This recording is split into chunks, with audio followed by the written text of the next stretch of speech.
আসসালামু আলাইকুম। News NS TV 24 থেকে আপনাদেরকে শুভেচ্ছা ও অভিনন্দন।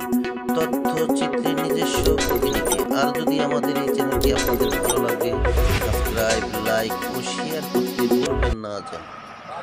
জলচটে নাকাল মাউথওয়াইল মেডিকেল সংলগ্ন রাস্তাটির সাধারণ জনগণ ঘূর্ণিঝড় রেমালের তাণ্ডব শেষ হয়ে গিয়েছে, তবে নারায়ণগঞ্জ সদর উপজেলার ফতুল্লা থানাধীন কুতুবপুর ইউনিয়নের আদর্শনগর হইতে শহীদনগর থেকে ৬৫ নং ওয়ার্ড মাউথওয়াল শিশু মাতৃসদন স্বাস্থ্য ইনস্টিটিউট হাসপাতাল সংলগ্ন জলবদ্ধ রোডটির ড্রেনেজ ব্যবস্থা এবং রাস্তা সংস্কার কাজ